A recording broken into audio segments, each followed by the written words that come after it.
Greetings, everyone, and welcome back for another Naval History edition of the Proceedings podcast. I'm Eric Mills, Editor-in-Chief of Naval History Magazine, and I'm thrilled today to have a congratulatory, celebratory version of the podcast.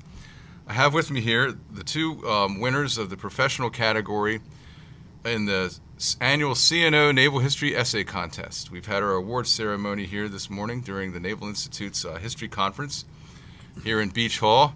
And we're coming to you from the studios of Beach Hall. And I'm here to welcome our winners and congratulate them. And I look forward to having them in the magazine in the coming year. To my far distance here is Andrew Blackley, who once again won second prize this year for his article, An Object Lesson on Allied Interoperability, the Failure of the ABDA Command in 1942. First prize winner is right here next to me, Lieutenant Colonel Pete Owen, United States Marine Corps retired, whose winning article in this year's contest was Marine Aviation in the Pacific War, the right tool to support the fleet, but seldom the landing force. I'm currently editing Pete's here for the upcoming issue, and I can tell you it's a great, solid piece of historical research and writing, and you all have something to look forward to with your January-February issue, which we're currently working on as we speak. And Andrew, it's great to have you back. Andrew won second prize last year as well, and it's always a pleasure to have you in the magazine. Thank you.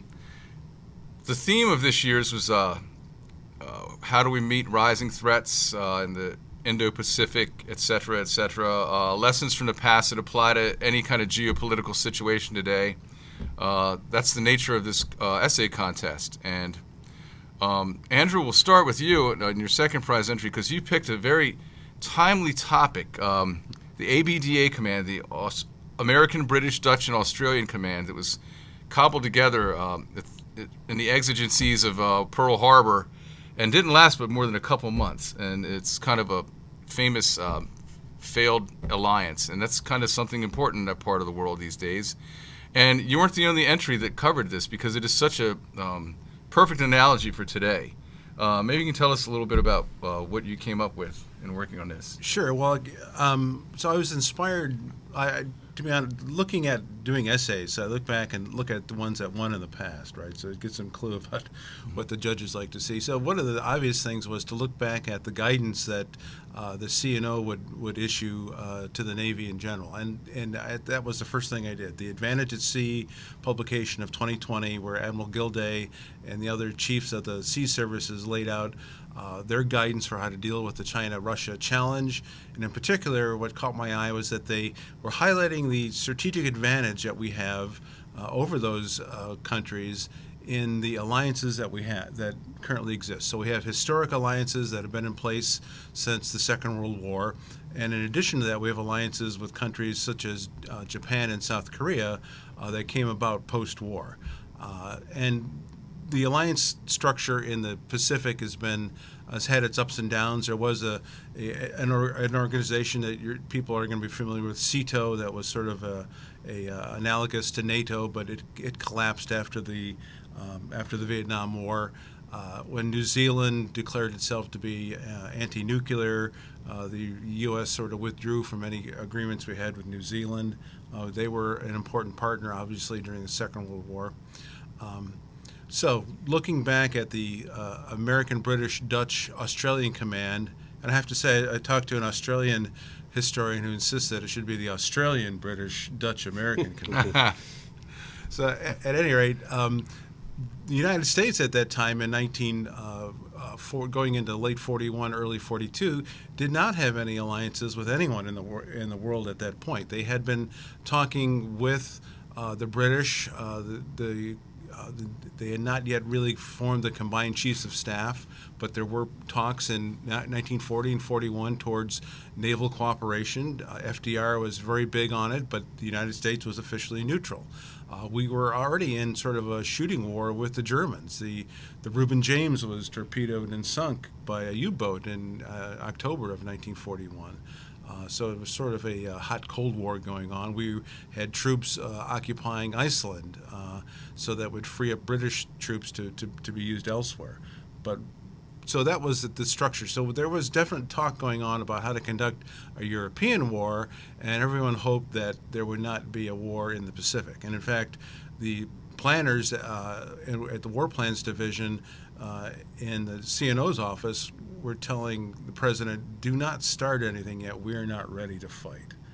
But as been pointed out, the FDR clapped embargoes on Japan on steel and oil, in which they were highly dependent on us for those raw materials, and that was just too much for Japan to tolerate. And so they knew that a war was coming. There were war warnings issued in late November. It was fortuitous that the carriers were out of Pearl Harbor because they were out transporting aircraft to Wake Island, and that's knowing that, and they had orders to shoot basically at anything that couldn't identify itself. So they knew a war was coming, and they were surprised that, however, with the sort of the ingenious capabilities of the Japanese, they're simultaneously attacking Pearl Harbor, Wake Island, Hong Kong, and then launching attacks on Clark Field in the Philippines, wiping out the U.S. Air Force practically in one fell blow. Also destroying all the torpedo reloads at Subic Bay. So they acted very quickly. Within a couple of days, they sank the Repulse and the Prince of Wales, the main battleships of the Royal Navy. The Royal Navy ceased to pretty much exist east of the Malay Barrier. So that was what they were faced with in late 1941. And so they formed this command. It was one of the significant things about it. It is in fact the first joint Allied command, so it did provide a template for how that could be done. And it was done with all goodwill. There was a lot of cooperation and a lot of good intent in doing it, but just because they had very little time to prepare, and they came from different military cultures, there was language barrier obviously with the Dutch. There were no commonality of tactical doctrine. They all were, each United States, Britain, and the Dutch were colonialists, so-called, in those areas, and they had their own strategic objectives. So the British wanted to hold Singapore at all costs. The Dutch obviously wanted to hold Java, and if we remember, the Netherlands itself had already fallen, and this was an outpost of the Free Netherlands in the Far East, but at the same time they had very little financial or any other kind of logistical support from their home country. So they were in a very tough situation. Mm-hmm. So that's what the command was faced with. They brought in General Wavell from India. He is better known he actually was a very good general, but he was not up to par with Rommel. So Churchill replaced him with Auchinleck in North Africa and sent him to India. He was made the first commander. So the first commander and the only commander of ABDA-COM was a British general. Then for parity, they had Thomas C. Hart, who was the commander of the Asiatic fleet, would be the Navy commander for the combined fleets of the Dutch, the Americans, and the British. But that also created problems. MacArthur, at the same time, there was a massive failure in the Philippines. The U.S. air power was totally suppressed. The Japanese, the few submarines that we had in the Philippines were incapable of stopping the transport fleets. The Japanese successfully landed on Luzon. MacArthur's illusions about the ability of the Philippine Army to fight were shattered in a very short order, and they found themselves in retreat. So all these pre-war preconceptions that they had. I mean, the British seriously believed that the Japanese would not make good fighter pilots because they wore glasses. These silly racial stereotypes that they had a real belief in. And then the British were using second-rate aircraft. All their top aircraft were in Europe, the Spitfire and so on. They had the Brewster Buffalo and all Hurricane fighters. We had the P-40, which was a good fighter in capable hands, but none of those were really matches for the Zero. So the Japanese were coming in with better organization, better technology, and a unified command. Yeah, I mean, it's hard enough that they were in the face of that Japanese juggernaut that just was unstoppable in late 41, early 42. But regardless of that, there are a lot of lessons to be learned about inter-allied operability in there. We'll get to those lessons learned as we go further on. But I was really fascinated and kind of pleased, actually, to see that the two top professional historian winners in the contest were both Pacific War topics. And Lieutenant Colonel Pete Owen. I'm working on yours right now, and I have to tell you, my compliments to you on the level of detailed, granular research in here. I've learned a lot just editing this article. Not about marine aviation, but you go down in the weeds of what exactly they do, which could defy expectations based on marine doctrine, and when in the war it was that they were very much a concentrated force. Other times they're kind of fallow. But you got onto this idea because of its applied history relevance, and maybe you can start off by telling us about what prompted you to delve into this further for relevance for today. Sure, Eric. I'll give it a shot. And before I do, I want to say that it's really cool to be on the podcast. I'm somebody who listens to this podcast often. And so for all of you listeners who ever wonder, wow, I wonder what it would be like to be on the podcast with Eric and on these guys, it is really cool. Well, thank you. It's great to have you on. So I wanted to do something relevant. So I've written some history books since I retired from the Marine Corps, and I teach for the Marine Corps University part-time. And then I got the opportunity to work on a PhD. When I was selecting something for the dissertation, I really wanted to do something that would be relevant to the naval services today. I didn't want a dissertation that would be obscure, that only my supervisor and myself would be familiar with. So when I heard about the Commandant's new planning guidance and where the Marine Corps is shifting from being the 911 force in readiness and assaulting amphibious objectives to open up things for a joint campaign, and we're now shifting to be a force multiplier for the fleet, to help the fleet establish air superiority and sea control, I thought that sounds familiar. That sounds like what I generally understand the Marines did in World War II, but I didn't know a lot about it. I had to dig into it. And like a lot of Pacific history buffs or Marine Corps history buffs, when you think Marine Corps aviation World War II, it's like, well, you know about Wake Island. That was great. And maybe you know a little bit about Midway, and that wasn't so great. And everybody knows about the Cactus Air Force on Guadalcanal. And everybody knows about Pappy Boyington and the Baw Black Sheep and the time of the Aces. And then that's kind of it. And you're like, wow. And then when I dug into this, I realized there was almost 100 squadrons of Marine aviation. That's staggering. Deployed to the Pacific. There was even more that never made it overseas. And I'm like, well, what were all these squadrons doing? And I think what they were doing was what General Berger's talking about, is they were fighting from the shore to help the fleet establish and maintain sea control. And then I said, well, how could I prove that? And my college is really good. My college is the Royal Military College, but they're really tough. And they make you do this rigorous historical analysis. So I said, well, it would be too hard to try and count up sorties. The record evidence isn't there, and missions would be really hard. But as a former Marine, I kind of equate deployments with months. Like, you deploy for this many months to this many places, you do these types of things. So what I did was I looked at these 100 squadrons, and I made a spreadsheet because I'm a spreadsheet buff. And I said, okay, for every month, like, what did they do? Did they support a landing force ashore by dropping bombs in front of them, or did they help the fleet establish and maintain air superiority, or did they defend an island base, or whatever? And I tabulated all this. When I was all done, the results were a little more profound than I was expecting. So what I figured is, even being very generous with categorizing a particular squadron's month action as supporting a landing force somewhere, I gave them credit for that if they only flew one mission one day.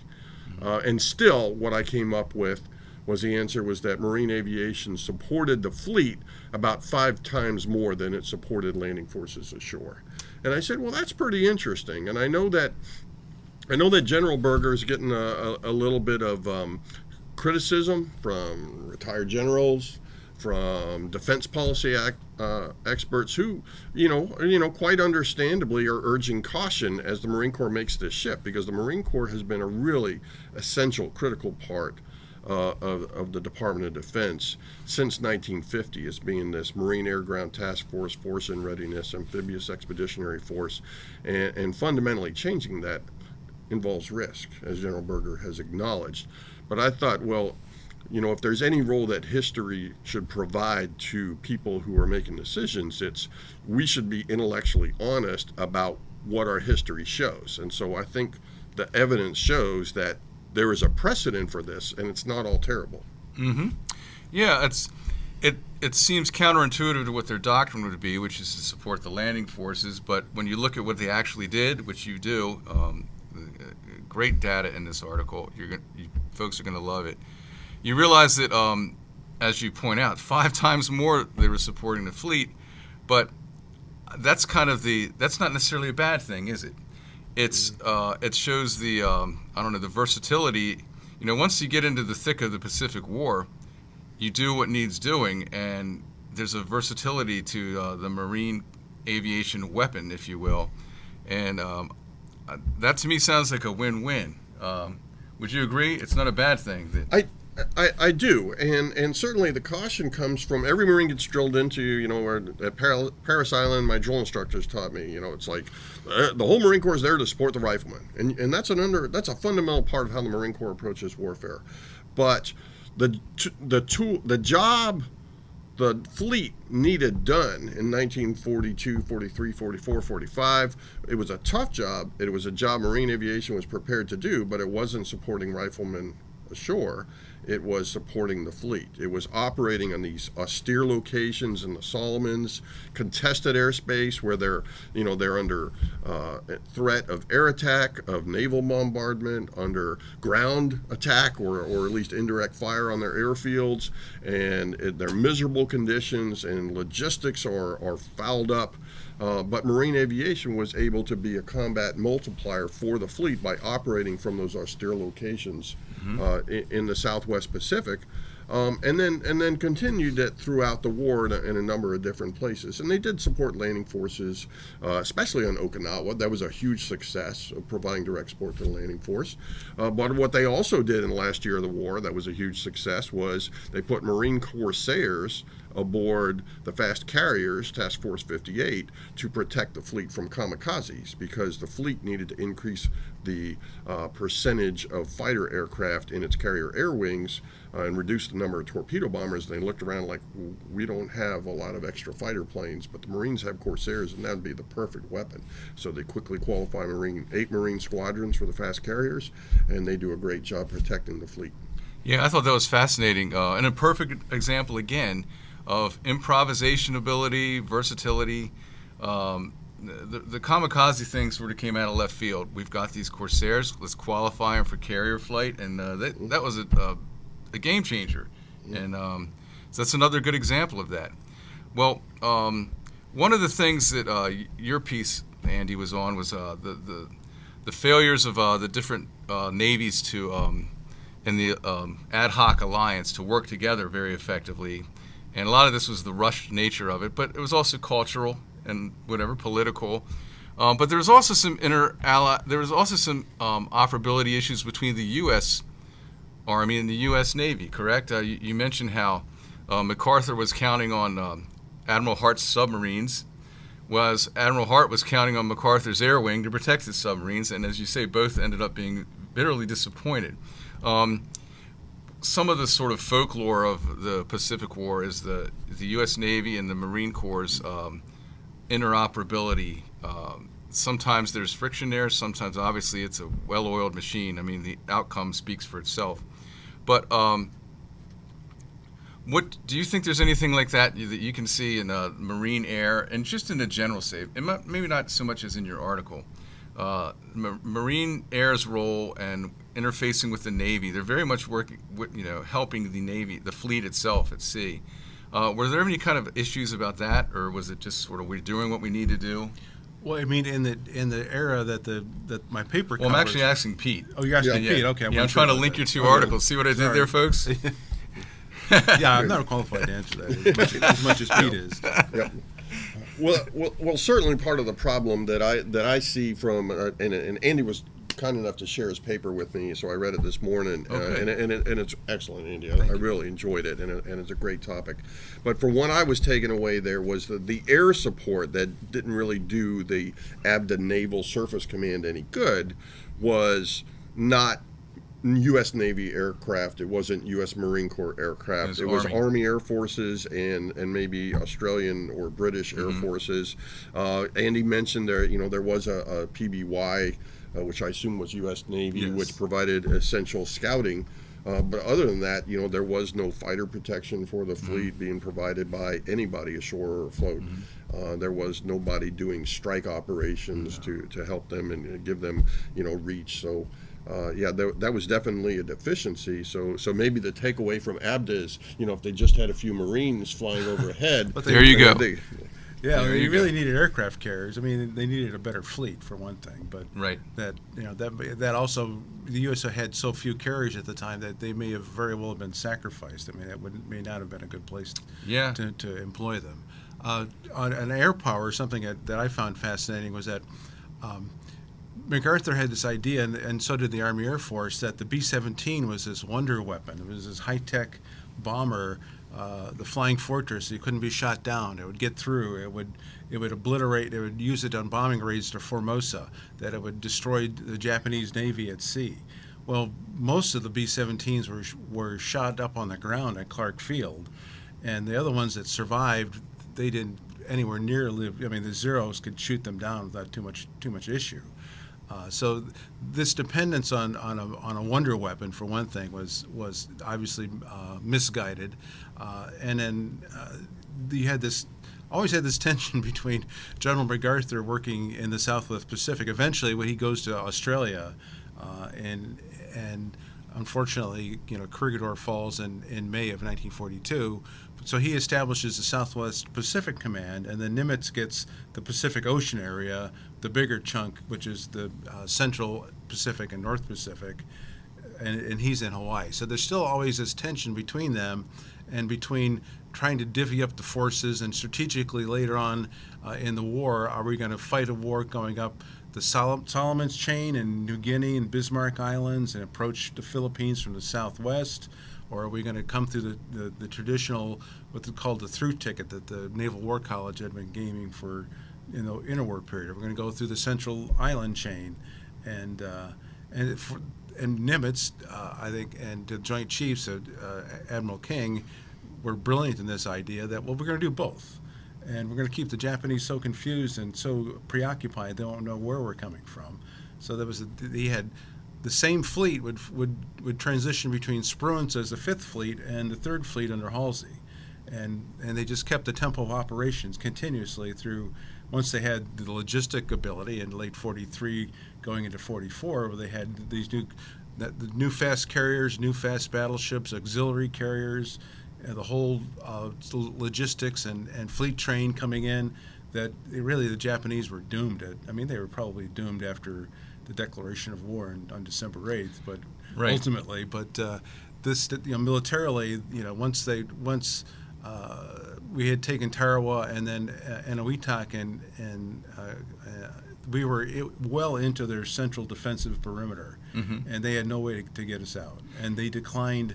This big Mahanian battle that was supposed to take place, they purposely ran from that. They didn't want to wait. They wanted to wait until they could attrit us so badly that if there was going to be a big fleet conflict, it would be somewhere near the home islands. But and that was always the disappointment between Nimitz and Spruance.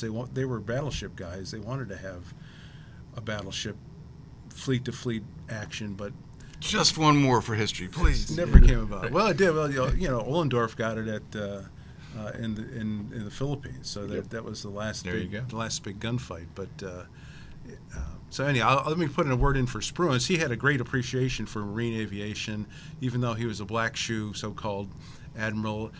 At the War College, he studied aviation, and also the Marines would come into the War College and talk about amphibious warfare as well. So he was well schooled in that when he was the chief of staff for Nimitz in 1943, and he was, of course, he's given credit for being the victor of the Battle of Midway, taking over from Fletcher. He took over from Halsey. Halsey had a terrible case of shingles, and they were good friends. Halsey actually recommended him to be the commander, but at Midway. But I'm getting way off my topic. That's okay. It's all interesting. Believe me, I do this all day. It's easy to do. But you mentioned the Solomons, and that factors heavily in your article, Pete.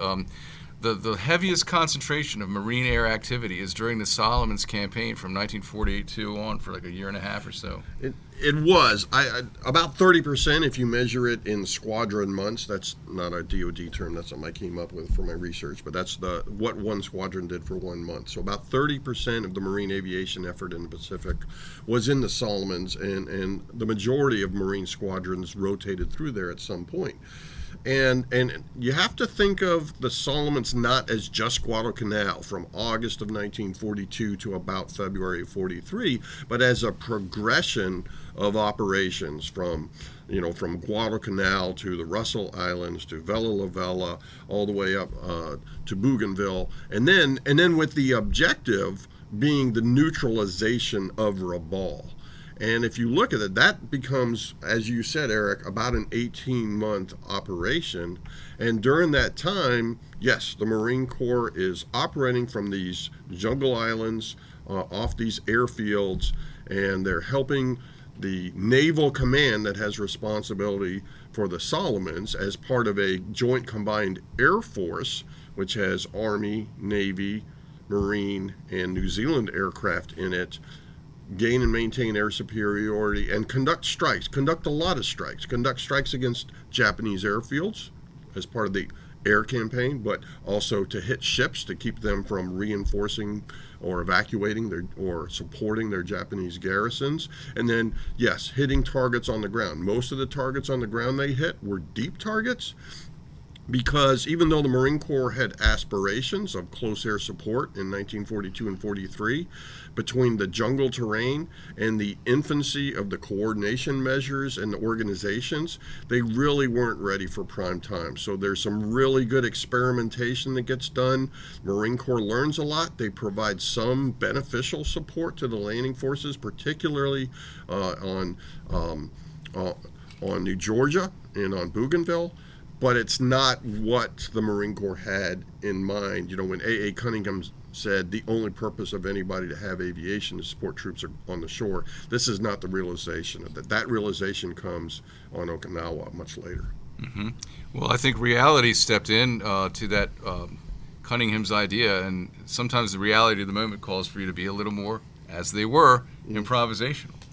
Well, let's get back to the lessons learned from all this. And let's apply, okay, we both of you looked at the Pacific Theater, so let's look at the Indo-Pacific today.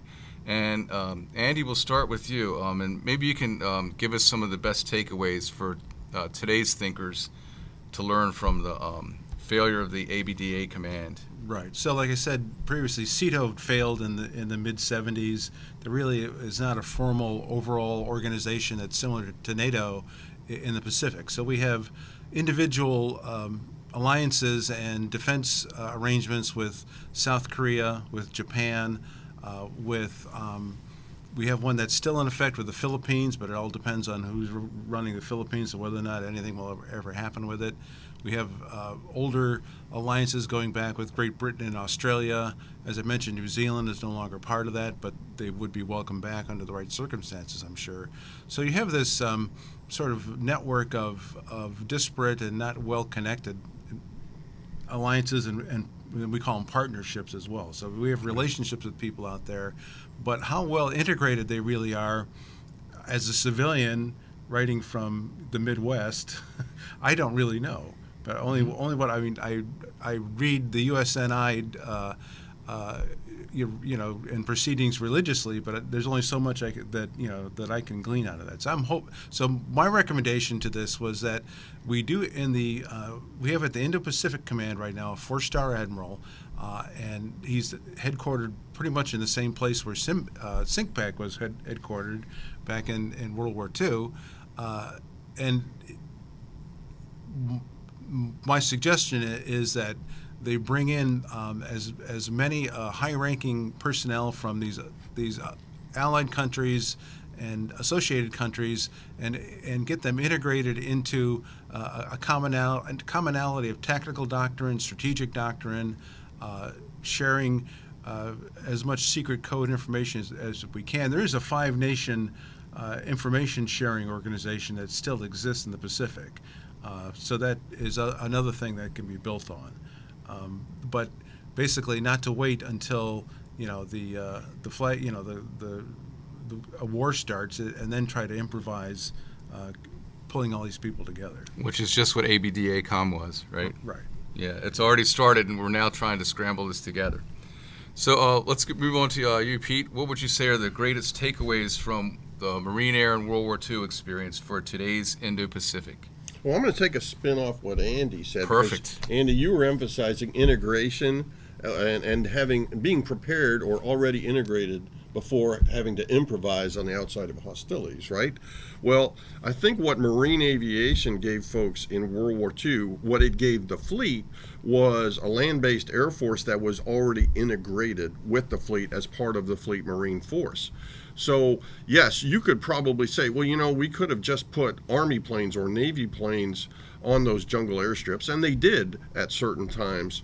But what you get with Marine Corps aviation is you get something that's already part of the Navy. So the procedures and the communication capabilities that Andy was talking about that ABDA struggle with, certainly those already existed between Marine aviation and the Navy fleet offshore. But also you have to remember that because Marine Corps aviation is part of naval aviation, they shared logistics, they shared supply, they shared maintenance, so they were more interoperable. And then later in the war, when it came time, it's like, hey, we want Marine aviation to fly off carriers. That all that required was some carrier qualification training. The aircraft were already capable, the systems were already in place to do that, and the Navy was able to sustain those aircraft at sea already.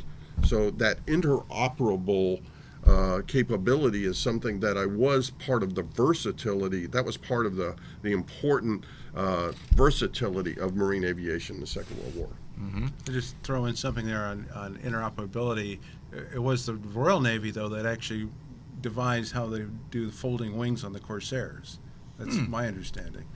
I believe that's kind of true, but I'm not going to footnote myself. Okay. So we'd give them. So the Corsair initially wasn't considered to be a carrier operable aircraft for various reasons. So we were giving them to the British, and they modified it so the wings could be folded and stowed. Well, and that's my understanding. So yeah. you know better.